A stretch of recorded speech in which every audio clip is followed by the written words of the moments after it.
Supreme court کے اندر بڑی سخت لڑائی ہوئی ہے ایک سینئر وکیل امان اللہ قنرانی کی. تو جج اور وکیل کی لڑائی تو سمجھ میں ہی نہیں آتی. وہ راجہ ریاض سے ملنا چاہتے ہیں. راجہ ریاض آج پھر مصروف ہو گئے. راجہ ریاض اپنا پچھلا 1.5 سال کا جو ہے نا خمار نکالتے ہیں. شہباز شریف اصل میں جب پاور میں ہوتے ہیں نا ان کو عزت نہیں دینی آتی کسی کو. پی ایم صرف 2 لوگ ڈیسائیڈ کریں گے. ہماری سیاسی جماعتوں نے اور سیاسی حکمرانوں نے سب کو اپنے سے بدظن کر دیا. ذرا اپنے ملک کے حالات دیکھیں آپ. ملک ڈوب رہا ہے. السلام علیکم. آپ دیکھ رہے ہیں مبشر لقمان یوٹیوب چینل. میرا نام مبشر لقمان ہے اور آج 9 تاریخ ہے، بدھ کا دن ہے، اگست کا مہینہ ہے. آج متوقع ملاقات تھی راجہ ریاض کی اور شہباز شریف کے درمیان. وہ ملاقات ایک بار پھر ملتوی ہو گئی ہے. تو اب کیا ہونے جا رہا ہے؟ سپریم کورٹ کے اندر بڑی سخت لڑائی ہوئی ہے ایک سینئر وکیل امان اللہ قنرانی کی، جو سابق صدر بھی ہیں سپریم کورٹ بار کے، اور ایک معزز جج صاحب کی، جسٹس مظاہر اکبر نقوی صاحب کی. اس لڑائی کا پس منظر کیا، وہ کیا ہو رہا ہے؟ پھر یہ راجہ ریاض صاحب اور شہباز شریف صاحب کی ملاقات میں تاخیر کیوں ہو رہی ہے؟ عمران خان کے لیے کون کون اس وقت کیمپیننگ کر رہا ہے اور کس قسم کی کیمپیننگ کر رہا ہے؟ اور سب سے آخر میں آپ کو بتاؤں گا کہ ہر آدمی اسٹیبلشمنٹ کرتا رہتا ہے. ہر چیز کا ذمہ دار اسٹیبلشمنٹ کو دے دیتا ہے. ہر چیز کا فائدہ بھی اسٹیبلشمنٹ کو پہنچ جاتا ہے. تو اگر آپ اسٹیبلشمنٹ میں ہوں، فرض کریں آپ خود ہوں اسٹیبلشمنٹ میں، تو آپ کے سامنے جو آپشنز ہیں وہ میں آپ کے لیے آگے رکھ دیتا ہوں، اور پھر آپ نے مجھے بتانا ہے کہ اسٹیبلشمنٹ کا کیا فیصلہ ہونا چاہیے. تو اگر آپ نے ابھی تک اس چینل کو سبسکرائب نہیں کیا تو پلیز کر لیجیے گا اور بیل آئیکن کو پریس کر لیجیے گا تاکہ مزید معلومات آپ کو خود بخود ملتی رہیں. سپریم کورٹ میں آج بڑی سخت لڑائی ہوئی اور وہ لڑائی کے متعلق پڑھ کے اس کو سن کے مجھے ایک چیز، ایکتا کپور کا سیریل تھا نا، بہت مشہور سیریل تھا، پاکستان میں بھی بہت مشہور تھا کیونکہ ساس بھی کبھی بہو تھی، تو وہ مجھے بڑا یاد آ رہا تھا. اور اگر آپ دیکھیں تو یہ سیریل بڑا ٹائٹل کم از کم اس کا جو ہے بڑا اپروپریٹ ہے کہ ساس اور بہو کی لڑائی ہوتی ہے اور ساس بھی بہو ہوتی ہے پہلے، اور بہو نے بعد میں ساس بننا ہوتا ہے. پھر بھی ان دونوں کی لڑائی رہتی ہے، حالانکہ ایک دوسرے کا رول سمجھنا چاہیے. سپریم کورٹ کی لڑائی بالکل ایسی ہی لڑائی ہے.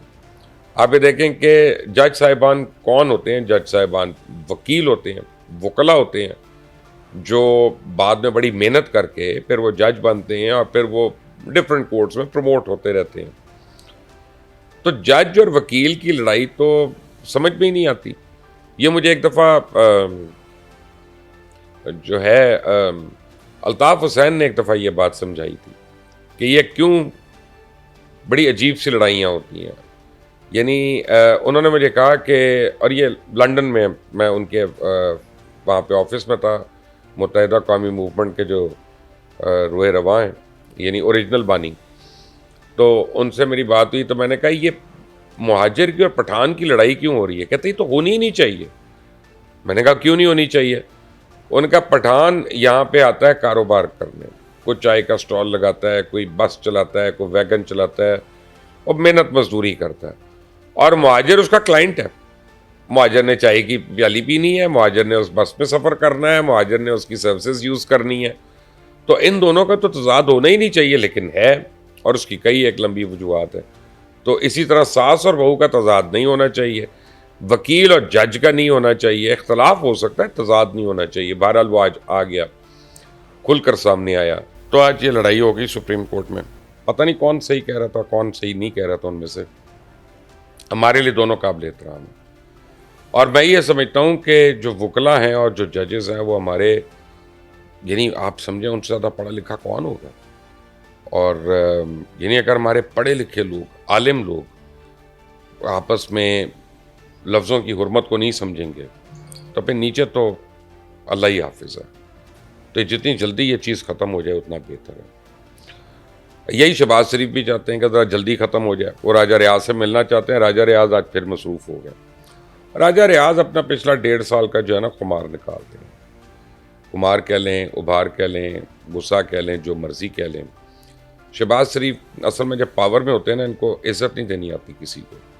وہ عزت بھی ایسے دیتے ہیں جیسے وہ اگلے کو بتا رہے ہوں کہ دیکھو میں تمہیں عزت دے رہا ہوں. ان کا ہی بڑا مسئلہ ہے. اب آپ لاسٹ میں دیکھ لیں کہ ڈپٹی فارن پرائم منسٹر آیا ہوا تھا چائنا کا، تو اصولاً تو لیڈر آف دی اپوزیشن کو اپنی ٹیبل پہ بٹھانا چاہیے تھا، ہیڈ ٹیبل پہ. انہوں نے 18 ٹیبلیں دور اس کو کر دیا. نہ اس کو کبھی ریسیو کیا، نہ اس کو کبھی بلایا، نہ اس کو کبھی ملے، نہ اس کو کبھی پوچھا کہ بھئی آپ کی اور آپ کے اپوزیشن والوں کی کوئی ڈیمانڈز ہیں، ہم ان کو پورا کریں. راجہ ریاض اب ان کو بتا رہے ہیں.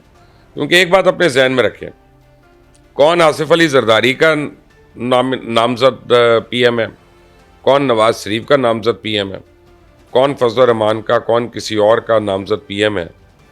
پی ایم صرف 2 لوگ ڈیسائیڈ کریں گے، یا شہباز شریف اور راجہ ریاض، اور دونوں کا ایکول رائٹ ہے. تیسرا کوئی بھی نہیں ہے جس کا ہوگا. اور اگر یہ نہیں ہوتا، یہ اگری نہیں کرتے، تو یہ سیدھا بات جائے گی الیکشن کمیشن میں. دونوں اپنے 3 نام دے دیں گے، الیکشن کمیشن ان میں سے ایک نام لے لے گا. آج کے نام ملنے کی وجہ، ابھی تو حکومت بڑی کوشش کرے گی راجہ ریاض سے رابطہ کرنے کی، اور اگر آج ملاقات نہیں ہوتی تو پھر مجھے نہیں لگتا یہ ملاقات ہوگی، اور پھر مجھے لگتا ہے کہ یہ الیکشن کمیشن ہی اس کا فیصلہ کرے گا. وہ کون ہوگا اللہ بہتر جانتا ہے. لیکن بات ہو رہی تھی اسٹیبلشمنٹ کی، کہ اگر آپ اسٹیبلشمنٹ میں ہو تو آپ کے سامنے کیا آپشنز ہیں. ذرا اپنے ملک کے حالات دیکھیں. آپ ملک ڈوب رہا ہے، قرضوں میں تو ڈوبا ہوا ہے، ویسے بھی ڈوب رہا ہے. میں سیلاب کے پانی کی بات نہیں کر رہا، میں آپ کو اس کی ترقی کے حوالے سے کہہ رہا ہوں. آپ آبادی کا تناسب دیکھ لیں اور آپ ترقی کا تناسب دیکھ لیں. آپ اپنے اوپر چڑھے ہوئے قرضوں کا حجم دیکھ لیں، آپ یہاں پہ انویسٹمنٹس کا حجم دیکھ لیں. جو لوکل کمپنیز ہیں وہ بند ہو رہی ہیں، باہر والوں نے کیا انویسٹ کرنا. اب ایسی صورت میں آپ فرض کریں آج چلی جاتی ہے اور اسمبلی تحلیل ہو جاتی ہے، اور 3 مہینے کے بعد الیکشنز ہوتے ہیں، تو جتنی پولرائزیشن اس ملک میں ہو چکی ہے نا، اور گھر گھر کے اندر ہے، لڑائیاں ہو رہی ہیں باقاعدہ، تو اس میں الیکشنز کا کوئی سمپل میجورٹی تو آنی نہیں کسی کی. اگر پی ٹی آئی جیت گئی تو باقی ساری جماعتوں نے سڑکوں پہ آ جانا. اگر ان میں سے کوئی جیت گئی تو پی ٹی آئی نے سڑک پہ آ جانا. اگر ان میں سے بھی کوئی الگ سے جیت گئی تو باقی ساری جماعتوں نے سڑکوں پہ آ جانا. تو یہ تو کچھ نہیں ہونے والا. اب آپ کرتے ہیں اس کو فروری مارچ سے آگے لے کے جاتے ہیں، تو جو آپ کے ڈونرز ہیں، یہ جنہوں نے یہاں پہ انویسٹمنٹ کرنی ہے، وہ ہاتھ روک کے بیٹھ جائیں گے. وہ کہیں گے کہ بھائی بات یہ ہے کہ ذرا پرماننٹ گورنمنٹ آنے دو.